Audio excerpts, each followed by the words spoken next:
పరిమితులు దాటి మాట్లాడలేరు కాబట్టి. ఎందుకంటే శివంగిలాగా ఎగబడేటటువంటి మా శివపార్వతి గారు ఈరోజు అంత డల్గా మాట్లాడుతున్నారు. దానికి అర్థం ఏంటో మీరు అర్థం చేసుకోవచ్చు. వదిలేసేయండి దాని గురించి. నెక్స్ట్ ఆ పక్కన పెడదాం.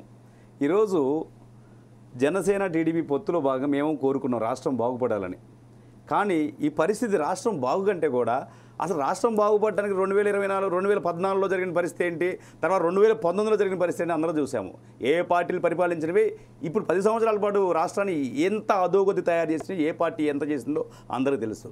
మేము కోరుకున్న విధానంలో భాగస్వామ్యం ఉంటే ఎలాంటి మంచి నాయకుడు వస్తే బాగుంటుందని కనీసం అనే ఆలోచనలు పెట్టుకుని 1 year 2 years భాగస్వామ్యం ఇవ్వాలి.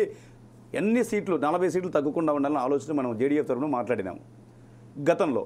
ఈరోజు 24తో సరిపెట్టుకుందాము, 3 పార్లమెంట్ స్థానాలు 40 స్థానాలకు సరిపోతవి, సో మనం ఇలా నిలబడితే మనం బలంగా వెళ్తామనే ఆలోచన ఏదైతే ఉందో పవన్ కళ్యాణ్ గారు చెప్పిన దానికి నేను విభేదిస్తున్నాను, బలంగా విభేదిస్తున్నాను.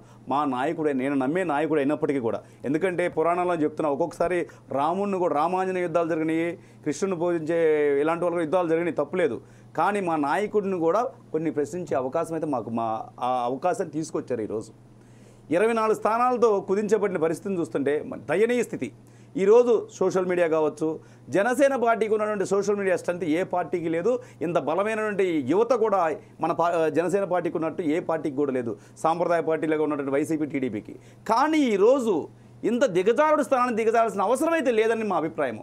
జేడీఎఫ్ జనసేన డెవలప్మెంట్ ఫోరం తరపున పవన్ కళ్యాణ్ గారు ఏదైతే చెప్పారో, పవన్ కళ్యాణ్ గారు 24 స్థానాలు పోటీ చేస్తుంటే 24 స్థానాల్లో ఒక స్థానానికి తప్పించి మిగతా 23 స్థానాలు కూడా జనసేన డెవలప్మెంట్ ఫోరం సపోర్ట్ చేస్తే బలంగా నిలబడటానికి, కలబడదాము, చివరికి బలపడదామనే దానికి నినాదంతో మేము సపోర్ట్ చేస్తాం జనసేన పోటీ చేసే స్థానాల్లో.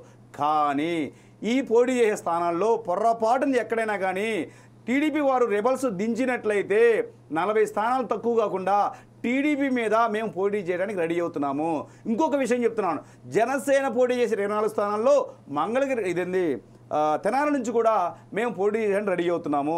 దీనిని పవన్ కళ్యాణ్ గారికి చేరాలని మేము కోరుకుంటున్నాము. బలంగా ఇది కూడా మేము పోటీ చేయకుండా ఉండాలి, కొద్ది బలంగా ఉండాలి, ఓటు ట్రాన్స్ఫర్ కావాలి రాష్ట్రంలో అన్నట్లయితే అన్ని వర్గాల నుంచి, న్యూట్రల్ పీపుల్ నుంచి, కాపుల నుంచి, సప్రెస్డ్ వర్గాల నుంచి ఓటు ట్రాన్స్ఫర్ కావాలంటే 2 పార్టీలకి ఇక్కడ ఇంకొక కనీసం 40 తక్కువ 24 ఉన్నాయి కదా, ఇంకో 16 సీట్లు జనసేనకి ఇప్పించేసి ఉన్నట్లయితే బలంగా ఓట్లు ట్రాన్స్ఫర్ అయ్యే అవకాశం ఉంటుంది. 140 సీట్లకు పైన కూడా అధికారం వచ్చే అవకాశం అయితే ఉంది. దీన్ని ఆలోచించుకొని ఇంకేమైనా ఈ పొత్తులోని 2 పార్టీలు నిర్ణయం తీసుకుంటే రాష్ట్రం బాగుపడుతుంది. అలా కాకుండా ఇదే విధంగా వెళ్ళినట్లయితే మాత్రము రేపు ఇంకొక పార్టీ రావడానికి ఆవశ్యకతని వీళ్ళే క్రియేట్ చేస్తారనేది నాకు అనిపిస్తూ ఉంది. రైట్.